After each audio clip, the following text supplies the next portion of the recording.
This is Korra, the season premiere of Season 4 after all these years. Which, God, it's been so long since we've seen a Korra episode, isn't it? I mean, God, it's felt like... I've been waiting weeks! All weeks. Weeks! Which, I'll tell you, that is one advantage to Nickelodeon not giving a flying crap. Yeah, we got to see whatever. Yeah, no... Whatever, get it out of the way, we're SpongeBob! No, it is interesting because, like... I assume we would need a year. I mean, it's like they must have done these back to back. Yeah, some fan was asking, what, do they just not give a shit about this show? Why are they releasing it already? I'm like, no, of course not, but at least it worked in our favor this time. Yeah, no, but it's interesting because this episode starts years later, like 3 years later, which I highly applaud. I think that's a great idea. And we allow characters to grow up and be a little different, especially for it being the last season. And we have, years later, things are almost under control, a little too bit under control.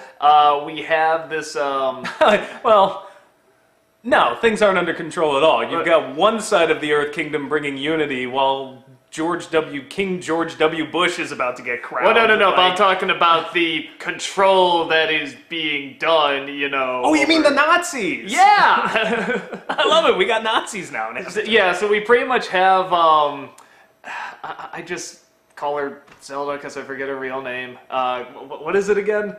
The character's name, that is? Kuvira? Kuvira, yeah. Or is it Kovira? It's spelled with a U, but by Avatar name logic, it should be pronounced Luke. So the names make no sense. I'm calling her Zelda because Zelda Williams voices her. I think it's Kuvira. Yeah, it's pretty much going through and trying to bring balance to a pretty destroyed, you know, a couple of, not just the Earth Kingdom, but I mean, like, there's, you know, people separating, choosing sides, and she's bringing order and she's bringing food and protection, but it's very clearly her order and one rule. And all I gotta say is Princess Zelda's pretty badass. It's.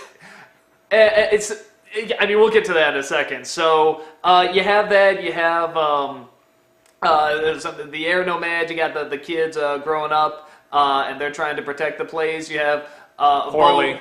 Yeah, one guy. Come on, one guy. Which we're already placing bets that. I think Zelda. The bandit was working for Princess Zelda. Yeah, that's our thought. Screw Kavera, we're just going to call her Princess Zelda. Yeah, I mean, it's too hard for me to remember. Your name's Philly Mouskowitz! That would be an interesting twist. Her name is Mouskowitz, Philly Mouskowitz! Yeah. So, and, and big thing, not until the very end have we seen Korra, who is apparently doing UFC Earthbending Championship, I guess. Also badass in its own way, even though she sucks. Yeah, and getting her ass handed to her, not claiming she's the Avatar, just walks away, and that's pretty much where it ends. I will say this. It's a great sign that you really have figured out how to start off your series when it just literally ended on that one note. I was like, yeah, whatever happened to that Avatar broad anyway? And she's like, I wouldn't know. And boom, end credits. I'm like, son of a bitch! I'm like, oh, man. I'm just going to say, all out. Hooked. I fucking love this episode. I love the setup. I love the dread that's being built, and it's just all these possibilities. This is what I wanted all along. Yeah, consequences, actual consequences. Well, and it's very political, which you would think would be kind of boring. But again, even with the well, it started off political. Like it just ended sloppily, but the whole Amon thing was a political movement. Yeah, I mean, but how do I say it? They were more like communists, though. Yeah, but you know what I mean? It was more like, you know, things are good and they're starting to get out of hand. Now it's like, shit has really hit the fan. A lot of things are, you know, really thrown out of line and stuff, and how do we get this balance back? And this General Zelda is pretty much doing it, but how well is she doing it? How much control she's a general is now. she She received a promotion. Gone from princess to general. If she's moving up in the world. Kuvira, princess, general. She's everything now. Then queen, general queen. I think that's where they're going with this. But that's what... De Fuhrer. But I like it because, you know, she's trying to have this guy owns this town, this Earth Kingdom town, hand over leadership pretty much to her. and her protection and everything. But and he can retain his position just under her supervision. Yeah, so it's this thing where it's like, on the one hand, it's like, you can see this going bad. It seems like it's already going bad and people are splitting and stuff. But at the same time, what I like about it is that, A, she is getting food and protection to these people, but at what cost? And C, in dire times, I think they're doing very good at showing in dire times you do need sort of these tough, dire choices, but how far do you go with people turn to leaders, and not always the leaders that are best for a country in times of crisis. Yeah, and I was laughing at that because I was like, when she was feeding the people, and you sit there for a second, well, she's feeding them, like she's doing right, and all I could think of was like, interwar Germany, we fix the roads, we make the trains run on time, it's all good! Yeah, I mean, when the foot soldiers come out covered in metal, they're the faceless. I know, you turned to me like, well, what could go wrong here? Yeah, but you still get it. It's like, because... they gave you a reason why you would turn to these people. Yeah, and... Which is how all thuggish organizations, the really, I don't want to say good ones, but the ones that at least know what they're doing, how to actually bring people in, that's what they do. They provide basic services. They provide this and that, so that then when they want to take over the world or be total raging douchebags to everybody that's labeled as the other, you're already like, well, I guess they fed me. I can go along with this. But I'll make a little bit, I don't want to say an argument for General Zelda, but it's more that... You're a fucking Nazi, No. This whole time. No, I want to say that as of now, just this first episode of her character, if I had to guess, I would say it's not as much like she wants to rule it just so she can have power. At least she doesn't think it is. I think she thinks that the world is... I mean, even with those people that tried to stop the train, she thinks to herself, these people don't know how to protect themselves. I need to protect them from themselves. They're just going to run themselves into the ground. I'm going to keep order. I'm going to keep balance. But too much is going to be sacrificed. I think she actually thinks But notice she what you kept doing there? No, exactly. That is the problem. Yeah. But I'm saying that it's not just, I want power. I think it is much more, I want balance, and I'm the only one who can do it. But it always comes from a place of, I'm above the rest of you. Correct. Join me, and I will help you plebeians out. But at the same time, we see she's good at what she does. She has established order, so I really like this. At first, that's what any good fascist type of organization does. You get the services out there, get your name out there, branded well, and then next thing you know, it's like, oh, well, now everybody trusts us. We can do what we want. Yeah. And I love how they kept Korra till the end. I mean, you don't see it. It's great build-up, and then it's a great reveal. I turned to you, I think when she was when the governor was signing over the kingdom, I turned to you and I was like, you know what I really like about this episode? And you were like, well, this episode's awesome. And I'm like, well, yeah, it goes to that thing. But you know what I really like? And you're like, what? And I'm like, there's something key here. And you were just like, we haven't seen Korra at all. And I'm like, yeah, I really like that. You don't see Korra until the last, 10 seconds of this. But I think perfect. I think it's great because now are you setting up a lot, and you're setting up what can go wrong under the guise of what's going right. But yeah, you're pretty much keeping your main character out of the first episode years later, and you have no idea where she is, and you find that she lied about where she was for months, and she's actually, getting her ass kicked at the UEC. And it's a great reveal. It's great build-up, and it just creates even more interest. There you go, UEFC. If I had one criticism, and it really is my only criticism, I think this episode's great. That new Earth King, it's like, okay, yeah, he's supposed to be unlikable. He's supposed to be a douche. Man, is he annoying. He's really annoying. Do you think they're drawing him like W? Because the way they did his face... I mean, they're obviously making him an idiot, so the way they did his face, though, he's got kind of the big ears and the sort of bushy eyebrows. I kept getting this vibe off of him. Like, is this a spoof? I don't know. If I had to guess, I'd say no. Or is it just a coincidence? Because, W is a very specific, that whole administration, a very specific kind of incompetence, and I wasn't quite getting it here. But and that's not a glorified kid aspect to this guy, though, that I don't know. reminded me of... I couldn't grab what kind of idiot they were going for. He just seemed like a pampered idiot, and that's it. I think they just want somebody who's so incompetent that it's just going to make it an easy choice between... When, obviously, General Zelda has Princess Hitler and, the incompetent George W. Bush type. So, because the two are obviously going to go head-to-head if he's being coronated and she's taking over the Earth Kingdom. Yeah. So, and I like that it's almost like like a civil war, like the Russian Civil War, where everybody's now picking sides. Because you got Bolin, with Kavira, and you've got Mako now bodyguarding the Earth King to be, and then you've got other split-ups elsewhere. It's just, I don't know where Asami's falling into this. But well, and what I like... That was cool, by the way. She's kind of aged. Mm-hmm. Yeah, no, Looking I even like... hotter. Like, nah, she's... No, I like how everyone's age, everyone's changed a little bit. A lot of them are doing long-distance relationships now because they're trying to bring the world back together.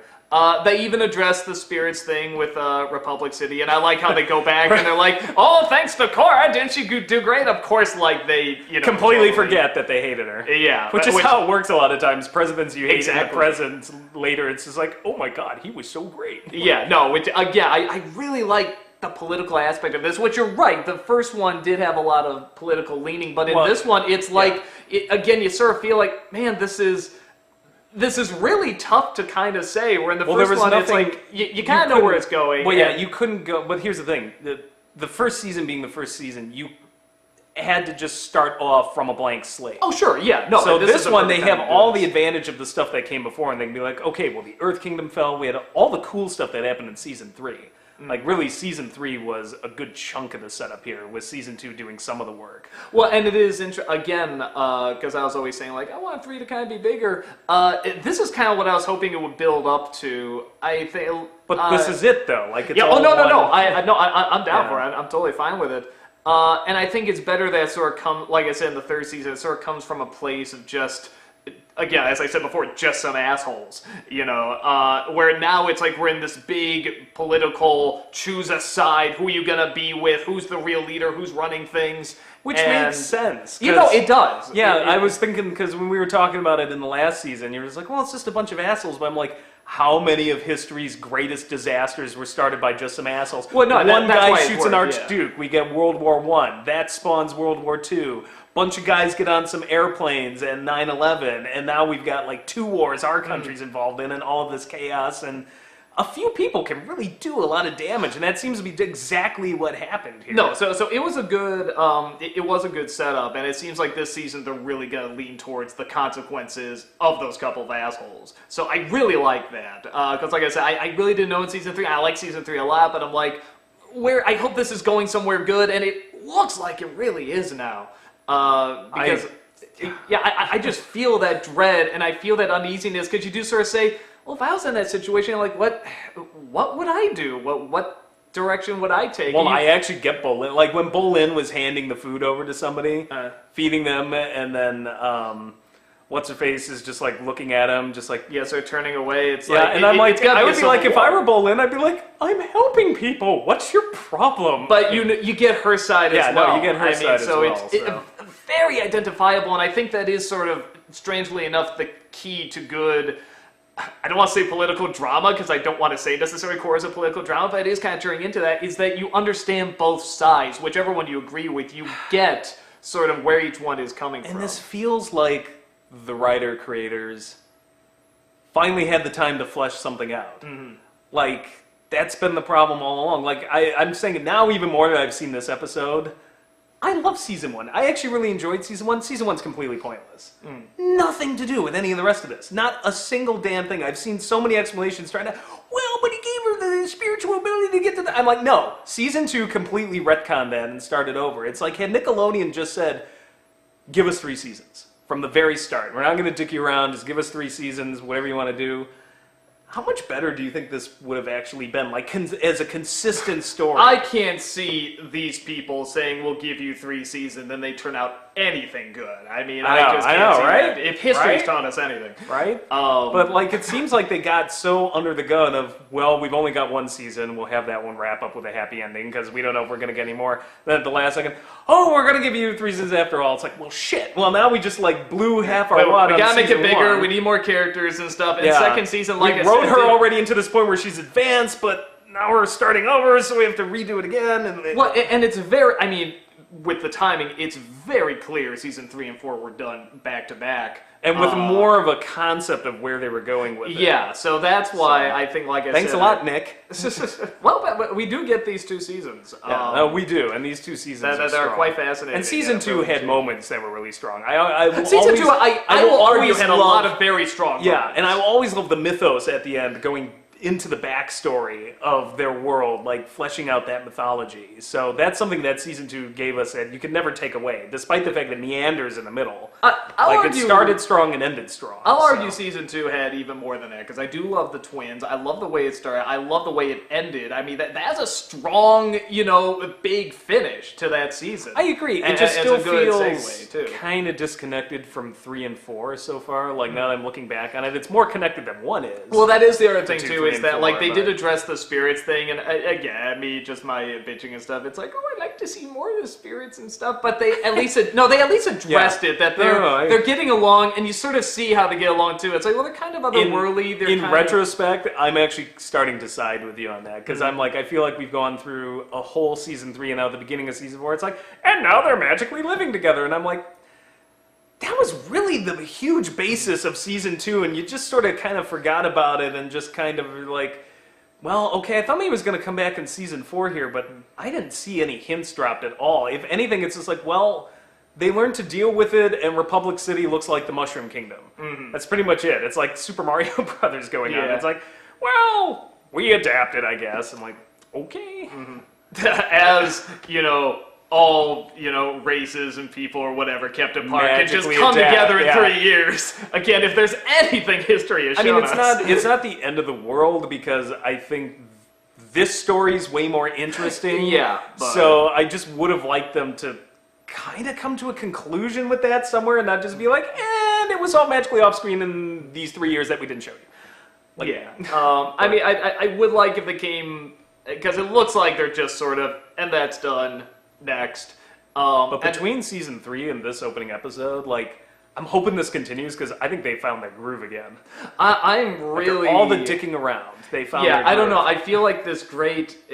It sounds weird, but it's like there's this turning in my stomach of what's going to happen, but I mean that in a good way. Kind of like watching Game of Thrones. Oh no, what's going to happen? It's like... I know, like, it's unlikely. It's got that Lord of the Rings middle part, Empire Strikes Back feel of, like, bad shit's going down. You're just nervous for all the characters. Yeah, of something really big and really important. Yeah. And I really like that. And I think for a final season, that's such a good way to set up everything. And I'm really excited. Well, it was a tense first episode. It was. Even the music the whole time is kind of like kind of making you uneasy, and everything's sort of unpleasant, and there's big question marks everywhere. But it's not just you point and say, bad guy, here's why, just take over world. Yeah, like I said, I think you really can. She is most likely going to be the villain. And you can really... I think it's pretty clear. Yeah, but I mean, I like that you can watch it and you can say, I see her mindset about why she thinks this can work. It's not just, I'm going to release evil, because I'm an evil nut. It's that there, or I'm an anarchist or something. It's like, no, there really is an order, and I can bring that order, and I will. These people just need to see it.